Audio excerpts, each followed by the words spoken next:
xamde cabdi axmed xamde kuweyn oo ka mid ahayd fanaaniintii lagu bilaabay kooxda xidigaha geeska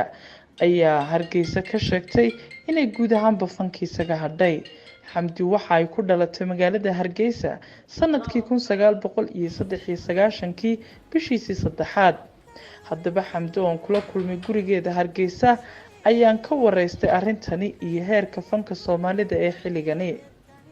maxaa kugu kalifay inaad fanka ka baxdo? aad baad umahadsantahay sagale walaal horta caawa waxaan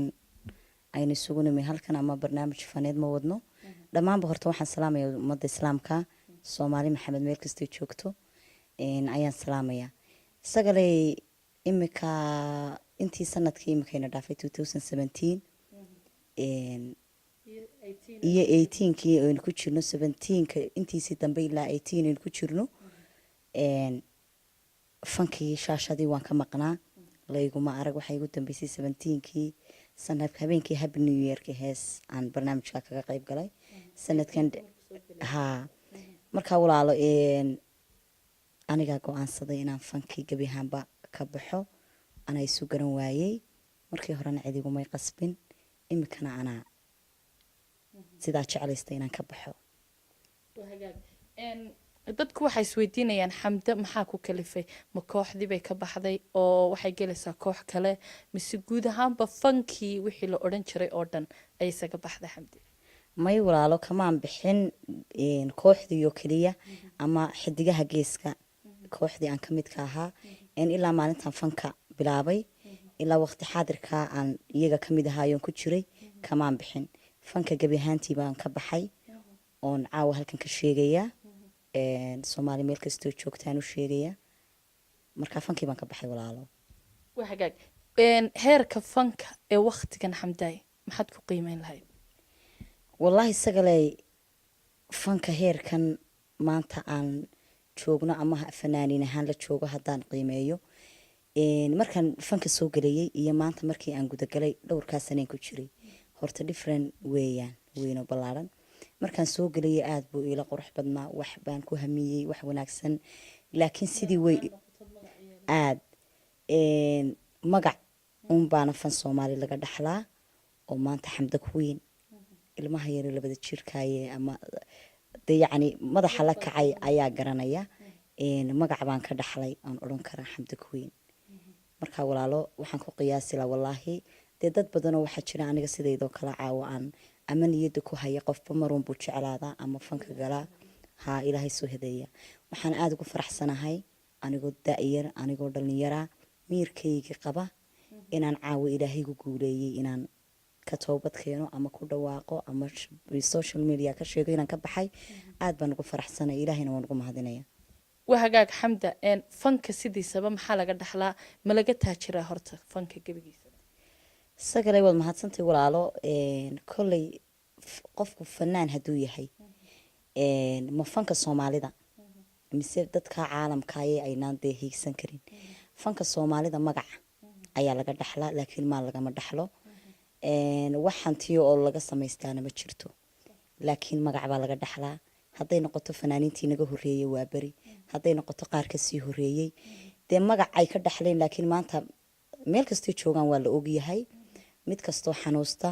mid kastoo wax ku dhacaan dee fanaaniinteenii fankii soomaalidaaba iska noocaasa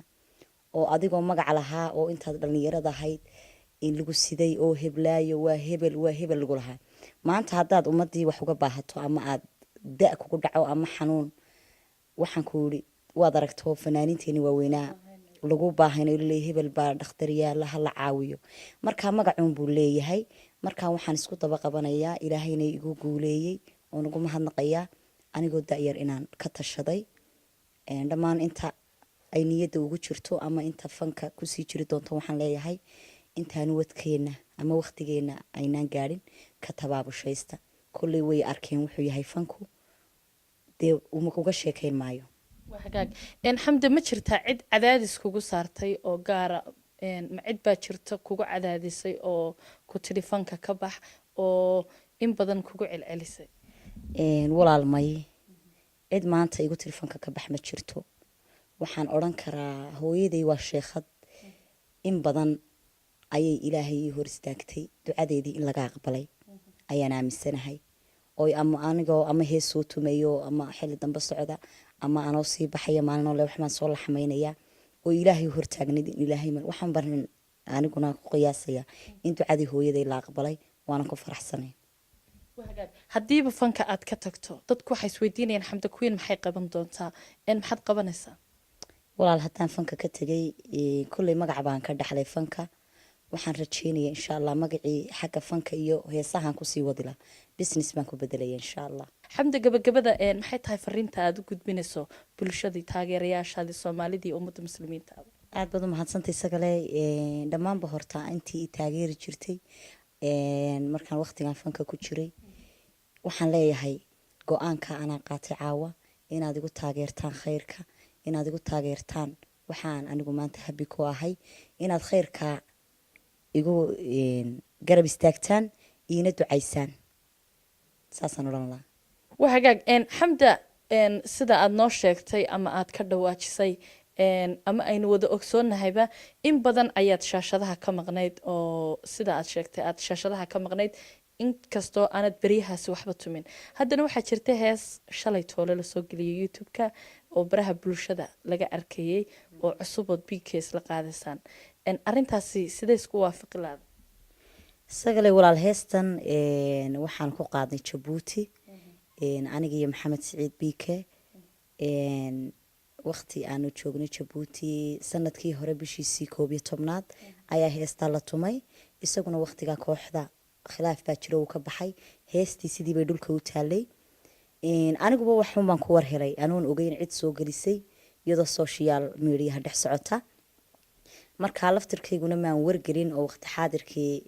anoon shaacin oo isla sheeg waqtigaad fanka ka baxayso iyo heestaydii baa kulantay taasaan igu kaliftay inaan caawa duubo heestaasi maaha sanadkan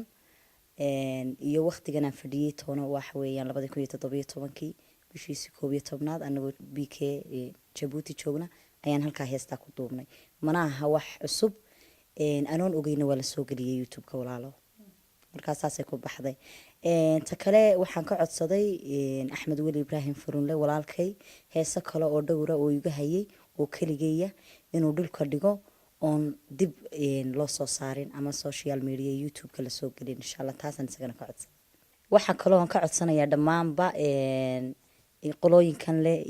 websaytada ama youtube-yada sameeya sida heesahoo kale lagu rido kuwaygii hore kolley way ka buuxaan oo dee caawa haddaan isdhaahdo midh iyo 2 iyo 3 ka saar suuroobi mayso waxaan ka codsanayaa dadka isticmaala youtube-ka ee heesaha soo geliya inay ka saaraan heesahayga anay igu taageeraan go-aankan qaatay meel kastay joogaanna waan u mahad celinayaa inayguna taa igu garab galaan ayaan rajaynayaa iina soo duceeyaan aad baan u salaamayaa soomaalida meel kastay joogto kooxdaydii xidigaha geeska oon wanaag badan iyo waqti badan soo wada shaqaynay ayaan iyagana aada u salaamayaa dhammaanba soomaali waan salaamayaa wahagaag xamda dad badan ayaa jira oo dhalinyar u badan oo imika fanka soo galaysa ama intii hore ku jirtay iyaga maxaad halkan tala uga jeedinaysaa sagale waxaan odhan lahaa dhalinyaro ama hablo ama rag iyo dumarba kuwii kusii jiray fanka waxaan talo ama tusaale uga tegayaa waxaan leeyahay maanta haddii aynu kusii waarno waynu ognahay lacag kama dhaxalno wax kama qabsano fanka soomaalida waa iska sida hooyaday baan xasuustaa mar walba iga oran jirtay fanka soomaalida waxa weeyaan wax ma dhaqato wax ma dhigato dhasheeda cunto markay dhimatana cadaab dhaxasho taasaan qabaa inay tahay marka waxaan leeyahay ilaahay haydinka soo hadeeyo ilaahay haynaga wada hadeeyo ilaahay toobada saxda iyo tubta toosan allah haynagu simo